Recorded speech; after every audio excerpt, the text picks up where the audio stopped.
அனைவருக்கும் வணக்கம்.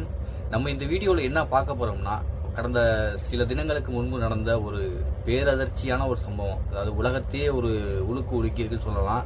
இந்தியாவில் பெரும் ஒரு பரபரப்பு ஏற்படுத்தியிருக்கு. முக்கியமாக கேரளாவுடைய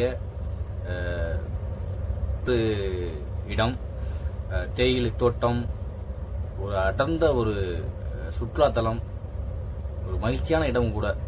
அப்படிப்பட்ட ஒரு வயநாடு இன்னைக்கு மேப்பிலே இல்லாத அளவுக்கு ரொம்ப ஒரு பேரழிவை சந்திச்சிருக்கு.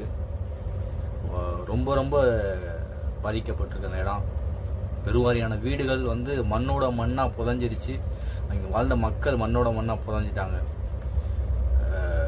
சொல்லனா ஒரு துயரத்தில் அந்த பகுதி மக்கள் இன்னைக்கு இருந்துகிட்டு இருக்காங்க. நம்மளுக்கே பேசும்போதே ஒரு கண் கலங்குது. அப்படிப்பட்ட ஒரு சம்பவம். இன்னும் புதை ஒன்று இருக்காங்க. தோண்ட தோண்ட பிணங்கள் தான் வந்துகிட்டு இருக்கு. அதை பார்க்கறதுக்கே நம்மளால ஒரு மனசு ரொம்ப வேதனையா இருக்கு. தோண்ட தோண்ட பார்த்தீங்கன்னாக்க அவ்வளோ பிணங்கள். மக்கள் மண்ணோட மண்ணா புதைஞ்சிட்டாங்க. அவங்க எப்படி துடிதுடிச்சு இறந்துருப்பாங்க. மண்ணுக்குள்ள உயிரோட புதைகிறது எவ்வளோ பெரிய ஒரு இது. மனசு ரொம்ப வேதனையா இருக்கு. ஆனா அதையும் சில அயோக்கிய அவ்வளவு கேவலமான பிறவிகள், நாயின்னு சொல்றது கூட அவங்களுக்குலாம் தகுதியே கிடையாது. கேவலமான பிறவிகள் அந்த இறப்பை கேலி பண்றாங்க, கிண்டல் பண்றாங்க. ஒரு மனிதாபிமானம் இல்லாத ஒரு செயல். அவங்களுக்குலாம் எப்படி அது மனசு வருதுன்னு தெரியல. அது பேசுறதுக்கு எப்படி மனசு வருது, எழுதுறதுக்கு எப்படி கை கூசலையான்னு தெரியல. அந்த அளவுக்கு மிக கேவலமா. அதாவது அங்க இந்த பகுதி மக்கள் இறந்ததை ரொம்ப கேலி பண்ணி கிண்டல் பண்ணி சமூக வலைதளங்கள்ல நிறைய ஈனப்பிறவிகள் அதை செஞ்சுட்டு இருக்காங்க. தயவு செய்து செய்யாதீங்க. அரசியலுங்கிறது வேற.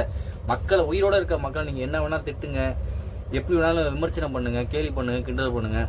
அதுல நீங்க அரசியல் பண்ணிக்கங்க. அது யாரும் உங்களை கேட்க போறது இல்லை. ஏன்னா உயிரோட இருக்க நீ என்ன திட்டினா நான் உனக்கு திட்டுவேன் அப்படிங்கிற ஒரு பதில் இருந்தா. அவங்க இறந்து போன மக்கள்,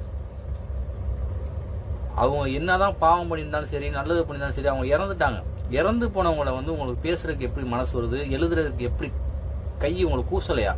மனசாட்சி இல்லை உங்களுக்கு? நீங்க மனிதர்கள் தானே. உங்க வீட்டுல இது மாதிரி ஒரு இறப்பு நடந்திருந்தா இப்படிதான் கேலி பண்ணுவீங்களா, கிண்டல் பண்ணுவீங்களா? அவங்க எப்படி வேதனைப்பட்டு இறந்திருப்பாங்க. அதுல எவ்வளவு பச்சிலம் குழந்தைகள் இருந்திருக்கும், எவ்வளவு சிறுவர்கள் இருந்திருப்பாங்க, எவ்வளவு தாய்மார்கள், எவ்வளவு கர்ப்பிணிகள் இப்பெல்லாம் இருந்திருப்பாங்க.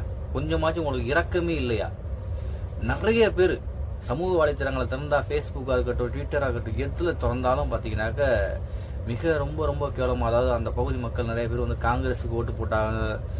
நிறைய பேர் இஸ்லாமியர்கள், இந்த மாதிரி விமர்சனங்கள் நிறைய வந்துகிட்டு இருக்கு சமூக வலைதளங்கள்ல. தயவு செய்து உங்களுக்கு கேட்கறது என்னன்னாக்கா, இது மாதிரி சமூகம் எழுதாதீங்க, பேசாதீங்க. இதெல்லாம் பெரிய பாவம். அந்த இறந்த மக்களுக்காக, அவருடைய ஆத்மா சாந்தியதற்காக இறைவனை பிரார்த்திங்க. உயிரோட நிறைய புதையுண்டு இருக்காங்க, உயிரோட மீட்கப்படணும் கடவுளை பிரார்த்திங்க. அது உங்களுக்கு புண்ணியமாகும். தயவு செய்து இது மாதிரி ஈன செய்யாதீங்க என்று மிக தாழ்மையோட கேட்டுக்கிறோம். நன்றி, வணக்கம்.